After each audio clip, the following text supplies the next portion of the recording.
Power Plays and Proposals by Jessica Parker. Narrated by Lisa Lynn Sandlin. Copyright 2024 by Jessica Parker.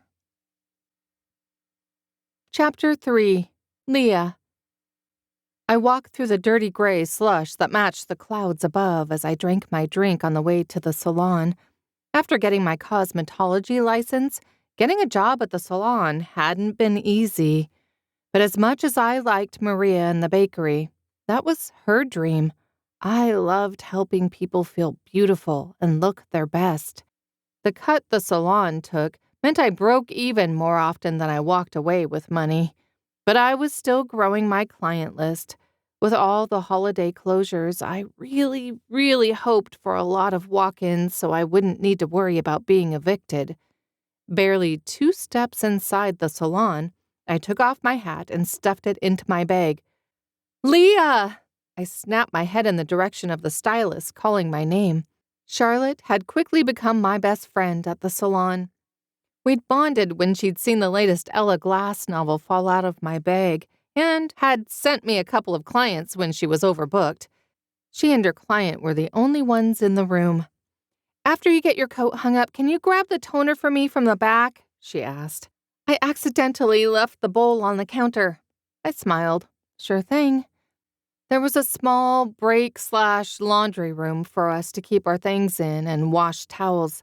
I found my locker and stashed my stuff.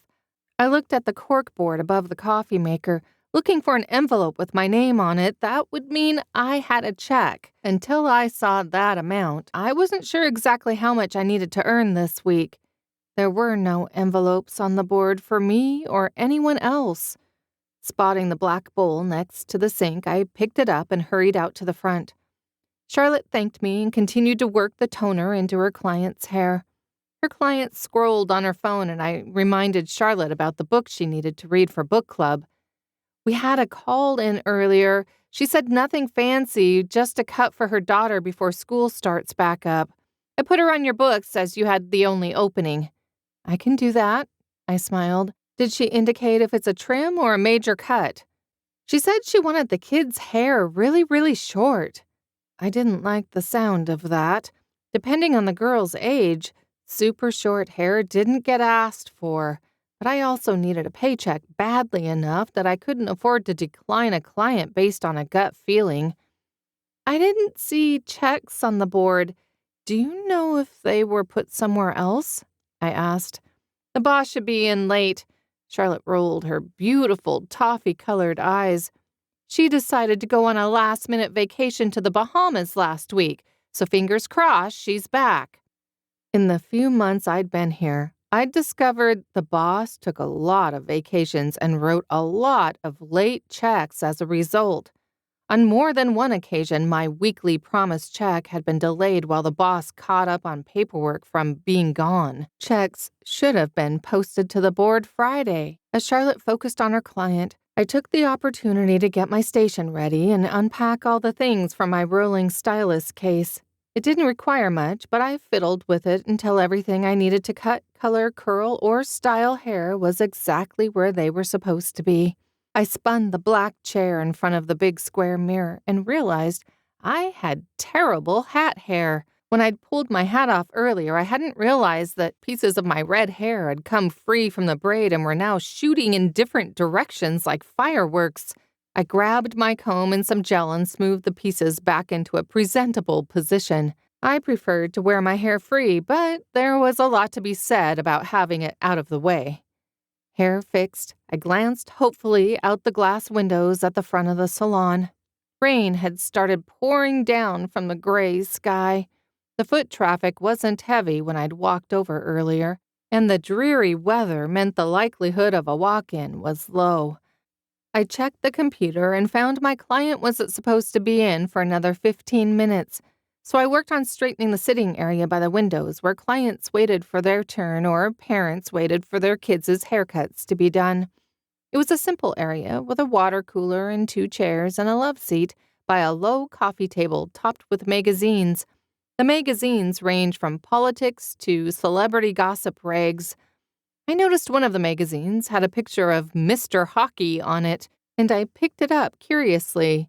He had his arm around a pretty woman with curly auburn hair and a grin on his face like he didn't have a care in the world. The photo made it difficult to tell for sure, but if I had to guess, I'd say it was her natural hair color. I found myself envious of the darker undertones in her hair compared to the brighter ruby tones in my own. My ex had often compared my hair to the color of a fire truck. The magazine speculated on the new relationship and who the mystery woman was. I didn't envy the public speculation, but I felt a pang of envy at how secure she looked with his strong arm around her as she looked up into his eyes with a spark of joy in hers. She belonged there with him, and it had been a very long time since I felt I belonged with someone. My ex had certainly never made me feel that way. I couldn't remember the last time I'd looked at someone with a spark of anything. Well, that was a lie. I could remember who I'd looked at that way before I dropped out and was drowning in student debt. Before when... Leah, do I pay you to read magazines? I looked up to see the salon owner in the entryway. The boss lady always left an impression, and today was no exception. Dressed in shiny black heels, black jeans, a button-up silky white shirt, and a black blazer, Priscilla looked like she'd stepped off a runway somewhere as she pulled a red scarf from her sleek Victoria Beckham-style bob. She tipped her black umbrella over her slim shoulder, and water dripped to the floor as she pointedly looked at the magazine in my hand. I dropped it to the table as if it had bit me. "No, ma'am. I was just straightening the area up." "Well, now that you're done ogling the hockey model, help me with my umbrella." I took the thing from her and folded it up. "You got water all over the floor. Be a dear and mop it up. It's a slipping hazard." She walked away from me towards her office, pausing for a moment by the black door with a hand on the silver doorknob. "Oh, and I don't want to be disturbed today, so there better be a fire or a lot of money involved if you bother me." She closed the door, unconcerned with if I needed help or not. Not that I would go to her. I'd learned on my first day that no one bothered the boss if they wanted to keep their opportunity at the salon. "Yes, ma'am," I muttered. Hurrying to do what she asked, I got the string mop out of the back and wiped up the water her designer heels and umbrella had left behind on the black and white tiles. If mopping up after her meant that checks would be done faster, I'd mop up every time the door opened today. Charlotte finished with her client and walked her to the door. After the door closed, she turned to me. "I just realized I forgot my lunch today. Do you mind being the only one on the floor while I go grab something to eat?" "Go get food." I waved her towards the door. "I'll hold down the fort." She smiled.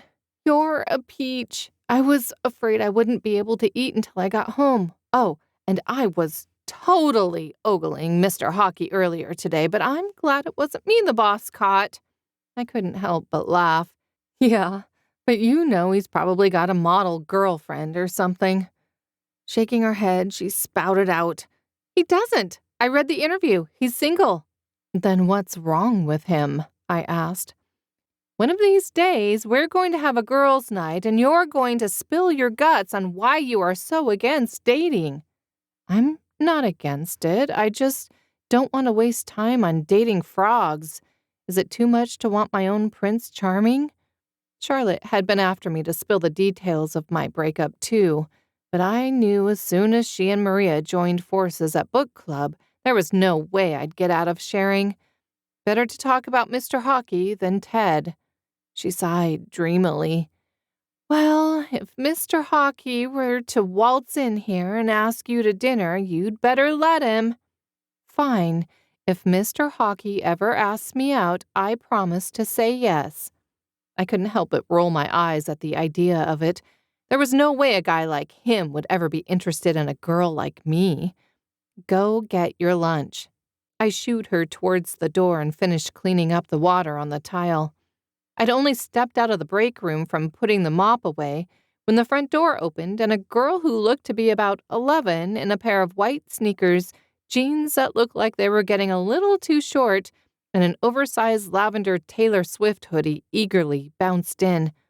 She was followed by a woman who looked about my age and could put any New York Fashion Week model to shame.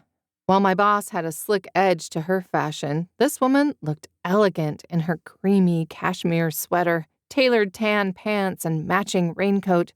She lifted a French tip manicured hand to the tortoiseshell shades and placed them on top of her straight bob cut with bangs. Her hair was the same color as her sweater, and I had no doubt it was intentional on the woman's part. Intentional at drawing attention to the crisp eyeliner and plum lipstick, or to the matching gold necklace and earrings that were large enough to catch attention, but not so large as to be gaudy. Smiling in welcome, I introduced myself and asked what I could help them with. The daughter eagerly grinned at me. "Mom says I can dye my hair." "Shush, Penelope." Her mother turned to me, no trace of the bubbliness she'd squashed in her daughter. "She's here for a cut. I called earlier." That feeling in my gut twisted. "Sure, if you want to have a seat over here."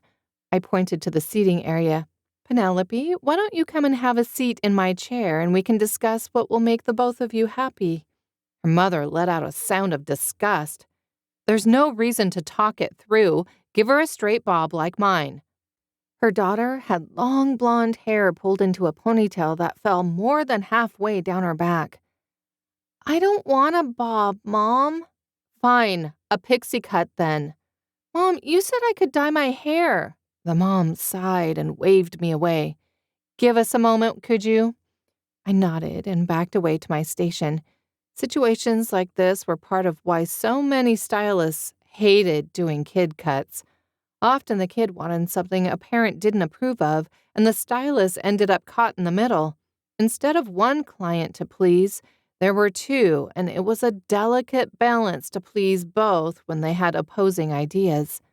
In a harsh, hushed tone, the mom spoke to Penelope, and while I couldn't tell exactly what was being said over the elevator music playing over the speaker, I could see the girl's shoulders slump and her chin lower until she stared at her sneakers. She nodded, defeated, and her mother waved me back over. "A straight bob, chin length in front, no color." "Are you sure?" I asked Penelope.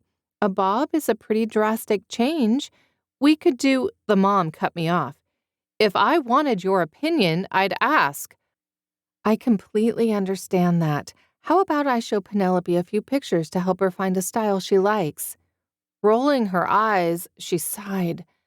"Fine, but I have somewhere to be in an hour, and you better not make me late." "Penelope, follow me so we can get started. I'd hate to ruin any of you and your mom's plans." With a wave of her hand, she dismissed both me and her daughter while she looked at something on her phone. "Okay," I said to myself as I led Penelope to my station. Her mom huffed and sat on the couch before picking up the magazine with Mr. Hockey on it. I hated this. And as I wrapped the drape around Penelope, I hated myself, too. I couldn't do a cut when I knew she didn't want it, but I also couldn't afford not to. I really hoped that I'd find a solution that would satisfy both of them. "Are you sure you want this?" I asked her. Her shoulders folded inwards. "I don't want to cause problems." "Sweetie, my job is to give the client what they want, and it doesn't seem like you want this. It's only a problem if you don't say what you want."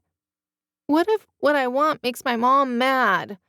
"Let me show you some pictures and you can tell me what you like," I offered. "We can go from there." A small smile of hope graced Penelope's lips. "I'd like that." I walked the few steps to where Charlotte had 4 different magazines on her station and picked them all up to take back to Penelope. The first magazine had a picture of a popular pop star on tour. She had long, straight black hair and bangs that fell just above her eyes, covered in a dark, smoky eye. "A lot of people have been asking for this style," I said, pointing to the picture before flipping to a page near the middle of an older photo. But she also had her hair short for her last tour, a classic shoulder-length cut with no bangs. It's okay, I guess, Penelope said. Just okay? What's the first feeling you get looking at it? Boring. I set the magazine to the side and picked up the next one with an actress starring in an upcoming movie about the girl next door falling for the rock star. She had hair that reached her shoulder blades, only with layers that added a fun bounce to it when flipped out. How about something you can flip? Penelope shook her head without hesitation. My mom would hate it. She hates that actress. Maybe a grown-out pixie? I pointed to another picture of a celebrity at a red carpet charity event raising money for cancer research. The hair was short on the sides and back, but the longer hair on top was long enough to reach her chin. It was similar to a bob in length. Mom hates her, too. Says she's untalented and overrated. Moving on. I set it aside and picked up the next one where the cast of a popular TV show was posing together on a couch. Do any of these look good to you? She took the magazine from me and flipped through the pages. After a minute, she pointed to a picture where a girl had her hair in beach waves that framed her face. I like this one. Is it the length or how it's styled? Both, but Mom won't like it. That leaves the last magazine. It was another copy of the magazine with Mr. Hockey on it. As good as the short style looked on him, I didn't think Penelope wanted it. If you could do anything with your hair, what would you do? I'd like red hair like yours, Penelope said. I smiled at her. Well, red hair can be fun, but I like yours. A lot of women try hard to get their hair your color. Really? Yep. Blonde can be pretty tricky if it's not done right. It fries the hair and then they have to shave it all off. She let out a little giggle and then her smile dropped. Mom would hate it. What would I hate? Penelope and I both jumped at her mom's voice. She'd moved from the spot near the seating area and now stood at Charlotte's station, looking at the flat iron that had been left out to cool.